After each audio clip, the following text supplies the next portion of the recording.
কিন্তু মা আজকে দেখছি তো লোড। তখন মা ফাতেমা বলছে, বলে বেটারাও, আমি তোমাদেরকে একটা কথা বলেছি, একটু সবুর ধরো, সহ্য সবর করো, নিশ্চয় তোমাদের সবুরের ফল মিঠা হবে। ওগো বেটারাও, তোমরা দুদিন খেজুর আর পানিকে ইফতার করেছে, শ্রেণী করেছো, আল্লাহ পাক আল্লাহ তাআলা খুশি হয়েও তোমাদেরকে জান্নাতি ফল পাঠিয়েছে। তোমরা দুই ভাই খেয়ে ভরিয়ে নাও। জোর বলুন না সুবহানাল্লাহ। সুবহানাল্লাহ। এদিকে বেরাদর ইসলাম মাদান সামানিকরাও ইমাম হাসান ইমাম হোসেন বলতে, জগমা আপনিও তো খাবেন। বাবা, জান্নাতি ফল হলো আলাদা, দুনিয়ার ফল হলো আলাদা। ঠিক কিনা বলেন? যে জান্নাতে ফল খেলে বাবা পায়খানা পেশাব হয় না, আর আমাদের বাবা কেরামের ফল খেলে বাবা যে শুধু ঘন ঘন পেশাব বাবা লেগেই থাকে। কি লাগে না? আর জান্নাতি খাবার খেলে পেশাব হয় না, পায়খানারও প্রয়োজন নেই। কি গো, ঠিক না বাবা? যে চলুন এইরকম ভাবে রমজান মাসটা 30টা রমজান পার হলো। জোর হবে না সুবহানাল্লাহ? জি, 30টা রমজান মাস যখন পার হয়ে গেল, পার হয়ে যাওয়ার পর কালকে ঈদের নামাজ। এদিকে ইমাম হাসান ইমাম হোসেন বলছেন মার কাছে গিয়ে, মা কালকে তো ঈদের নামাজ পড়বো, সবাই তো নতুন নতুন পোশাক কিনলো, মা গো তাহলে কি আমরা জামা পাবো না মা? বেটারা, কেন পাবে না? নিশ্চয় পাবে। কিন্তু মা গো একদিন তো টাইম ভোর বেলাতে নামাজ নানাদের সাথে নামাজ পড়তে যাব। জোর কেন সুবহানাল্লাহ। বাবা মুসলমান সুবহানাল্লাহ। ভাইরাও, এ সোনা মানিকেরাও, মা ফাতেমা রাদিয়াল্লাহু তাআলা আনহা তিনি বলছে, বেটারা টেনশন করো না, তোমাদের জন্য পোশাক হয়ে যাবে। ইমাম হাসান ইমাম হোসেন নানাদের কাছে গেল, যাওয়ার পরে বলছে, নানা গো আমরা ঈদের মাঠে নামাজ পড়তে যাব, নতুন পোশাক দাও গো নাও। আমার নবীজি আল্লাহ দরবারে দোয়া করলেন, ওগো আমার নাওয়াসা রাসূলেরাও, তোমাদের জন্য পোশাকের ব্যবস্থা হয়ে যাবে। দেখো বলতেছে, মা ফাতেমার নয়ন মনি হযরত আলীর জান। জোরে বলেন সুবহানাল্লাহ। মা সুবহানাল্লাহ। ফাতেমার নয়ন মনি হযরত আলীর জান। ইমাম হোসেন শহীদ হলো কারবালার ময়দান, ইমাম হোসেন শহীদ হলো কারবালা ময়দান। বিশ্ব নবীর যৌবনে কারবালার বয়ানে, বিশ্ব নবীর যৌবনে কারবালার বয়ানে আওলাদে রাসূল শহীদ হলো, হাদিসে প্রমাণ। ইমাম হোসেন শহীদ হলো কারবালার সুবহানাল্লাহ। ময়দান। মা সুবহানাল্লাহ। ফাতেমার নয়ন মনি হযরত আলীর জান, ইমাম হোসেন শহীদ হলো কারবালার ময়দান। ইমাম হাসান ইমাম হোসেন বলে, ও গো নানা জান, ঈদের মাঠে নামাজ পড়তে যাব, নতুন পোশাক দাও। দয়াল নবী দুয়া করলেন, ও গো রব্বানা, জান্নাত হতে কুদরতেরি পোশাক পাঠাও না। লাল সবুজে সেই পোশাকে, লাল সবুজে সেই পোশাকে কারবালারে শান। ইমাম হোসেন শহীদ হলো কারবালার ময়দান, সুবহানাল্লাহ। ইমাম সুবহানাল্লাহ। হোসেন শহীদ হলো কারবালার ময়দান। মা ফাতেমার নয়ন মনি হযরত আলীর জান, ইমাম হোসেন শহীদ হলো কারবালা ময়দান। আল্লাহ মুসলমান ভাইরাও, এ সোনা মানিকেরাও, চল বাবাজি এগিয়ে যায়। বাবাজি মুসলমান ভাইরাও, ওগো আমার সোনা মানিকেরাও, এদিকে মা ফাতেমা রাদিয়াল্লাহু তাআলা আনহা তিনি বাবাজি সারা রাত্রি আল্লাহর কাছে দোয়া করেছে, আল্লাহ গো আমার বেটাদের জন্য জান্নাতি পোশাক পাঠাও। আল্লাহ আমার বেটারাও ঈদের নামাজ পড়তে যাবে। বাবাজি খাতুনের জান্নাত বাবাজি দোয়া করেছে।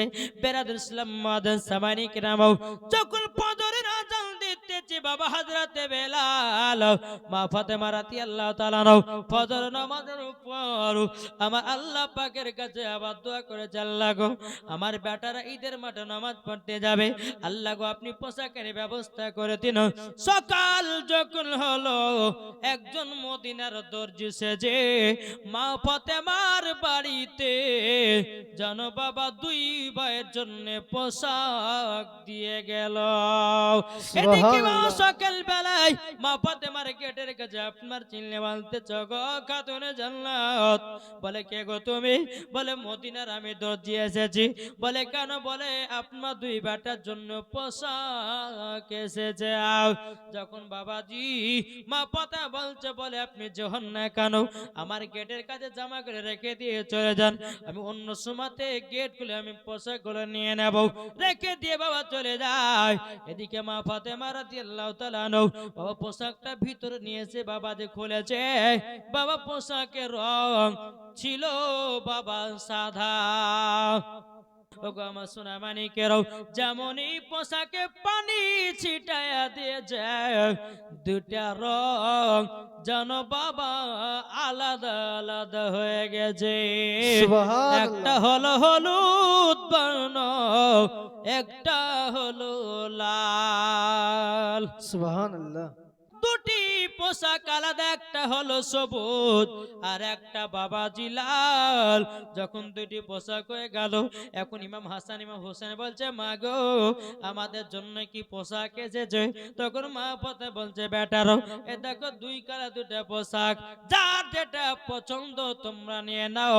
ইমাম হাসান নিলেন সবুজ, ইমাম হোসাইন নিলেন লাল। দুই ভাই আপনার পোশাক পরে নেওয়ার পর এদিকে বেরাদার আমার নবী মুস্তাফা সাল্লাল্লাহু তাআলা আলাইহি সাল্লাম তিনি হুজরা মুবারক থেকে বাড়িয়ে বাবা ঈদের মাঠে নামাজ পড়তে যাবে। আমার নবী বলতেছে আমার নামাজে রাসূলগুলোকে সঙ্গ করে ঈদের মাঠে নিয়ে যাব। আমার নবী মুস্তাফা এক পা দুপা করে খাতুনে জান্নাতের বাড়িতে ঢুকলেন। ঢোকার পর বিটি ফাতেমাকে বলছে জগো বিটি ফাতেমা, আমার নামাজে রাসূলগুলো কি তোমাদের সাজানো হয়েছে? আমার মা ফাতেমা বলছে আব্বা গো হ্যাঁ সাজানো হয়ে গেছে, সাজানো হয়ে গেল। বেরাদুল ইসলাম মুআজ্জাজ সামানিকেরাও, যখন বাবা যে কথা বলাও মা ফাতেমা রাদিয়াল্লাহু তাআলা আনহা বাবাজি কি করলেন? বেরাদুল ইসলাম নবীকে বলতেছে গো আব্বা জান, ওগো আব্বা জান আপনার কাছে একটা কথা জিজ্ঞাসা করো। বলে কি গো আব্বা? কি গো বিটি ফাতেমা বলো না। ওগো আব্বা কালকে পোশাক গুলো যেন কে যেন মদিনার দর্জি সেজে আমার বাড়িতে যেন পোশাক গুলো রেখে গেল। যেমনই আমি পোশাক গুলো বাইরে থেকে ঘরে নিয়ে আসলাম, আমি একটু পানি ছিটা দিলাম, আব্বা গো পোশাকের রংটা একটাই ছিল, সাদা ছিল। কিন্তু আব্বা গো যখনই পানি ছিটা দিলাম, ওগো আব্বা ওগো আব্বা জান যেমনই পানি ছিটা দিয়েছি দুটি রং আলাদা হয়ে গেল। এটা হলো লাল, এটা হলো সবুজ। আমার নবী মুস্তাফা বলছে গো বেটি ফাতেমা, যে মদিনার দর্জি সেজে এসেছিল গো মা, ওটা কোনো সাধারণ ব্যক্তি ছিল না, ওটা ছিল আল্লাহর ফেরেশতা জিবরিল আমিন। সুবহানাল্লাহ। ও সুবহানাল্লাহ। বেটি ফাতেমা, তুমি যখন আপনার পোশাকে পানি ছিটাইয়া দিয়েছো, ওটা তোমার পানিতে কোনো রং ছিল না বেটে, এটা আল্লাহর তরফ থেকে দুটি পোশাকের রং আলাদা হয়েছে। ও গো আব্বা জান ইমাম হাসান লালটা নিয়ে, ইমাম হোসেন লালটা নিয়েছে, আর ইমাম হাসান নিয়েছে সবুজটাও। আমার নবী বলছে গো বেটি ফাতেমা, ইমাম হোসেন কেন লালটা পছন্দ করেছে জানো গো বেটি? বলে আব্বা কেন গো? কারবালাতে রক্ত লালে লাল হবে, তারই জন্য ইমাম হাসান ইমাম হোসেন লাল পোশাকটা নিয়েছে। আর দ্বিতীয় নাম্বার পোশাক নিয়েছে ইমাম হাসান সবুজ, তিনি দুনিয়া থেকে বিষ পান করে বিদায় নেবে, তারই জন্য সবুজ পোশাকটা নিয়েছে। পড়তে নিয়ে যাব বাবা ইমাম হাসান ইমাম হোসেনকে দুই কাঁধেতে চড়িয়ে নিয়েছে।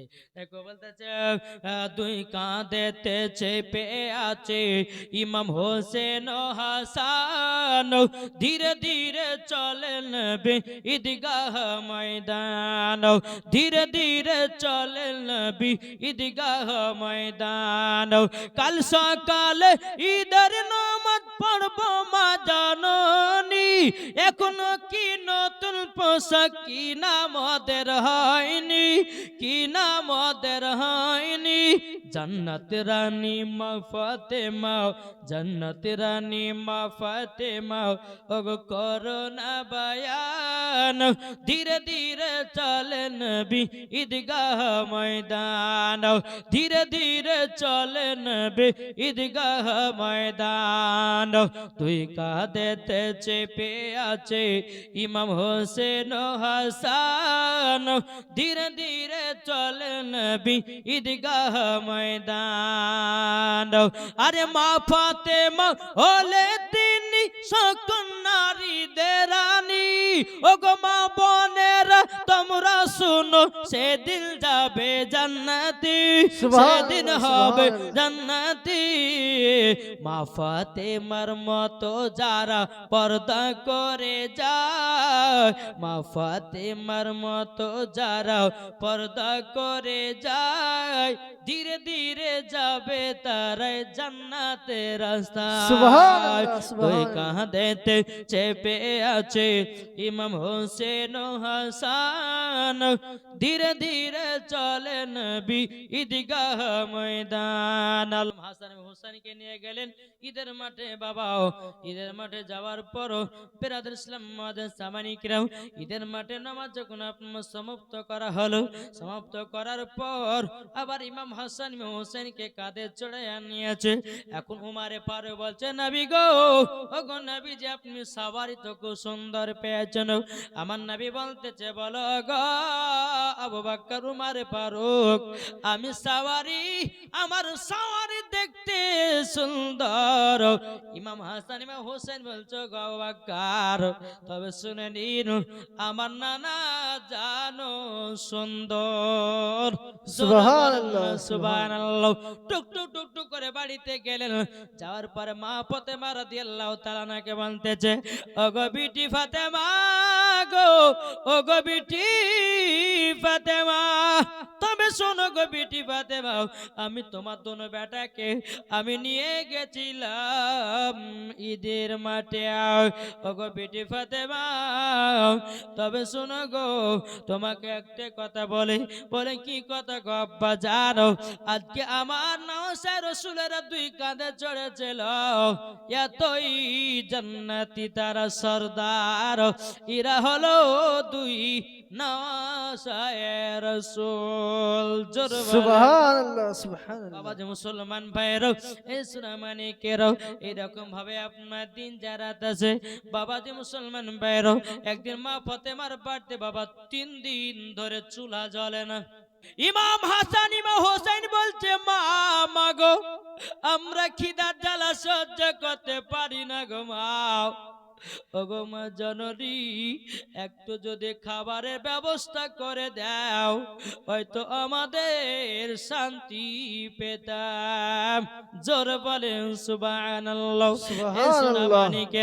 ওগো আবার মা খালাও শুনে যান মা, রাতের বেলা মা জননীরাও এদিকে ইমাম হাসান ইমাম হোসেন রাদিয়াল্লাহু তাআলা তিনি বলতে চান বলো গো আমার বাজান, ওগো মা জান 3 দিন ধরে খাওয়া দাওয়া নাই, ওগো মা আমরা কি নানাজের কাছে যাব? বলে ঠিক আছে যাও। ইমাম হাসান ইমাম হোসেন বাবা টুক টুক টুক টুক করে আপনার বাড়িতে নবীজির কাছে গেলেন। যার পরে নবীকে বলতেছে ইয়া রাসূলুল্লাহ ইয়া হাবিবাল্লাহ, ওগো নানা জান আপনার বাড়িতে কিছু খাবার আছে গো নানো। আবার নবী বলতেছে গো নওয়াজ রাসূলেরও তোমাদের মুখ কেন তো শুকিয়ে গেছে গো? তখন বলছে নানা গো 3 দিন ধরে বাড়িতে চুলা জ্বলে না, খাবার নাই। ওগো নানা ঠিক মতো খাওয়া দাওয়া হয় নাই। এখন আমার নবী মুস্তাফা ইমাম হাসান ও হোসেনকে বাবা আপনার কিনা কলিজাতে আপনার লাগিয়ে নিয়েছে বাবা। কলিজাতে যখন লাগিয়ে নাও বাবা যে মুসলমান ভাইরাও এই সূরা মানিকেরাও যখন কলিজাতে লাগিয়ে নিয়েছে নবী আমার দুই চোখের পানি জরা বলছো গো নওয়াজ রাসূলেরাও তোমরা 3 দিন ধরে খাও না, চিন্তা করো না আমি তোমাদেরকে লম্বা লম্বা আজুয়া খেজুর খাওয়াবো। জোর বলেন সুবহানাল্লাহ। সুবহানাল্লাহ, উমর ফারুক সুবহানাল্লাহ। বলতেছেন হযরত উসমান গনিকে বল যায় উসমান গনি যাও তোমার বাগান থেকে আজুয়া খেজুর নিয়ে এসো। আজুয়া খেজুর বাবা এক জুড়ি নিয়ে আসা হলো। আমার নবী বলতে গো আমার নাসে রাসূলেরাও লাও তোমরা পেট ভরে তোমরা 2 ভাই খেজুর খেয়ে নাও। ইমাম হাসান ইমাম হোসেন বলছে বলে নানা গো আমাদের সামনে এতগুলি খেজুর নিয়ে এসেছেন আমরা এতগুলি খেজুর খেতে পাবো না, তবে নানা গো আমরা 4টে খেজুর নেব। আমার নবী বলছো গো নাসে রাসূলেরাও তোমরা 4টে খেজুর নিবে কেন? তোমরা 3 দিন ধরে খাওয়া দাওয়া করো নাই, এই খেজুর গলে খেতে পানি পান করো তোমাদের পেট ভরে যাবে। বাবাজি মুসলমান ভাইরাও এই সূরা মানিকেরাও যখন বাবাজি কথা বলাও 4টা গনে খেজুর নিয়েছে। এদিকে বাবা আমার নবী আবার বলছো গো নওয়াজ রাসূলেরাও 4টা খেজুর নিচ্ছ কেন? ইমাম হাসান ইমাম হোসেন বলছে নানা গো ওগো নানা জান আমার মাও তো 3 দিন ধরে অনার আছে, আমার আব্বাও জানো 3 দিন ধরে অনার আছে। ওগো নানা জান আমরা বেশি খাবো না, এটা হতে পারে না। 4টা খেজুর নিয়ে যাব, একটা একটা করে খেজুর খাবো, 1 গ্লাস করে পানি পান করব, আমাদের রাত্রিটা পার হয়ে যাবে। জোরে বলুন না সুবহানাল্লাহ। আমাদের সুবহানাল্লাহ। মুসলমান ভাইরাও এই সুনা মানিকেরাও মা ফাতেমা রাদিয়াল্লাহু তাআলা আনহা তিনি বলতেছেন বলো গো আমার নবী বলছো গো ইমাম হাসান ইমাম হুসাইন ঠিক আছে যাও। যখনই আপনার 4টা খেজুর নেবে রে বাবা আমার নবী বলতে যাও গো আমার নয়সে রাসূলের আর তোমার সিনাতে লেগে যাও। 2 সিনাতে যখন আপনার লেগে গেছে রে বাবা, সিনাতে লেগে যাওয়ার পরে একখানা হাত নবীজির পেট মুবারক চলে গেছে। বাবা পেটটা এত শক্ত রে বাবা। আমার নবী বলতেছে নগনাসে রাসূলেরাও যাও জলদি করে যাও 4টা খেজুর তোমরা মা বেটাতে খাও। আবার নাসে রাসূলেরা বলছে ইমাম হোসেন বলছে নানা গো ও নানা জান আপনি কদিন ধরে অনাহার আছে বলেন?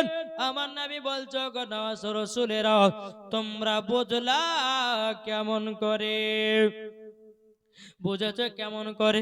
বলে নানা গো আপনার পেট মোবারকে আমার একটা হাত চলে গেছে, পেটে এত শক্ত লাগলো। আমার নবী বলছো গো রাসূলেরাও তোমরা তো 3 দিন ধরে অনাহার, আমি নবী আছি 7 দিন ধরে অনাহার। সুবহানাল্লাহ। বাবা যে মুসলমান ভাইরাও এই সুনা মানিকেরাও যখন বাবা যে কথা বলার পরে বেরাদুল ইসলাম মাদাস সামানিকেরাও ইমাম হোসেন বলছেন নানা জান আমরাও খেজুর খাবো না। এটা কি বলা হয় মোহাব্বত, এটা কি বলা হয় ভালোবাসা? জোরে বলো সুবহানাল্লাহ। জি। এখন ইমাম হাসান হোসেন বলছে না আপনি 7 দিন ধরে অনাহার, আমরা 3 দিন না খেজুর খাবো না। নবী বলছো গো ইমাম হাসান ইমাম হোসাইন তোমাদের খিদা হলো আলাদা, আমার খিদা হলো আলাদা। খাবার রান্না হয়েছে কিন্তু মা ফাতেমা একটা মাটির হাঁড়ি নিয়ে বাবাজি চুলার উপর আপনার চড়িয়েছে, জাল দিতেছে কিন্তু বাবা হাঁড়ির ভিতরে কিছু নাই, শুধু পাথর ভরে ভরে জাল দিতেছে, বেটাদেরকে সান্ত্বনা দিতেছে বেটা একটু ধৈর্য ধরো আর একটু সবর করো, এইরকম বলে বেটাদেরকে সবর শান্তি দিয়েছে রে বাবা। তখন বলছে মা গো মা নানাদের কাছে আমরা গেছিলাম 4টা খেজুর নিয়েছি, ও গো মা আপনি একটা খেয়ে নিন, 1 গ্লাস পানি পান করুন। মা পাতে বলছে বেটা না তোমার আব্বা গেছে মদিনার বাজারে কাজ করতে, ওগো বেটা তোমার আব্বা তো 3 দিন ধরে অনাহার গো, তোমার আব্বা যতক্ষণ না আসবে আমি ফাতেমা এক গ্লাস পানিও পান করব না। আর আমাদের ঘরের মা বোনের স্বামী যদি আপনার মাঠে কাজে যায়, বাবা যদি 2টার সময় সকাল সময় আপনার 4টার সময় মাঠে গেছে, মাঠে যাওয়ার পরে হয়তো 2টার সময়তে আপনার বাড়ি আসতেছে, তখন বলবে স্বামী গো এত লেট হলো কেন? বলে কাজ করতে করতে লেট হয়ে গেল, কিন্তু স্বামী গো আপনার জন্য এখন পর্যন্ত খাই নাই। মুসলমান ভাইরা শোনা মানে কেরাও, মা ফাতেমা বলতেছে বলো গো আমার বেটারাও, তোমার আব্বা জান আসবে, তারপরে আমরা 2 স্বামী স্ত্রীতে খাবাও, তোমরা 2 ভাইয়ে খেয়ে নাও। ইমাম হাসান ইমাম হুসাইন বলছে মা আপনি যদি না খান আমরা 2 ভাইয়ে খাবো না। জোর করুন সুবহানাল্লাহ। সুবহানাল্লাহ, বাবাজি মুসলমান সুবহানাল্লাহ। ভাইরা শোনা মানে কেরো, গভীর রাত্রিতে বাবাজি এখন ইমাম হাসান ইমাম হোসেন খিদা জ্বালাতে আপনার চটপট করতেছে বাবা। মাগরিবের নামাজটা আদায় করে নেওয়ার পরে ঈশার নামাজটা পড়লেন। হযরত আলী কিন্তু মদিনার বাজার থেকে আসে নাই। মা ফাতেমা বলছে বেটারা চলো তোমাদেরকে বিছানায় ঘুম পাড়িয়ে দিতেছি। বাবাজি মুসলমান ভাইরা দোনো বেটাকে বিছানাতে নিয়ে গিয়ে বাবা কোরআন তেলাওয়াত শোনায়া মা ফাতেমা দোনো বেটাকে ঘুম পাড়ায়া দিল। জোর বলেন সুবহানাল্লাহ, আর এখনকার সুবহানাল্লাহ। বাচ্চা বাচ্চা ছেলেরা রাত্রি 12টা 1টা পর্যন্ত মোবাইল ঘাটে রে বাবা। মায়েরা কোরআন পড়ে নাও, এদিকে স্বামী ঘুমে আছে একদিকে মোবাইল নিয়ে, একদিকে বিবি মোবাইল নিয়ে ব্যস্ত, আর একদিকে ছেলে মোবাইল নিয়ে ব্যস্ত। কিভাবে মহব্বত হবে রে ভাই?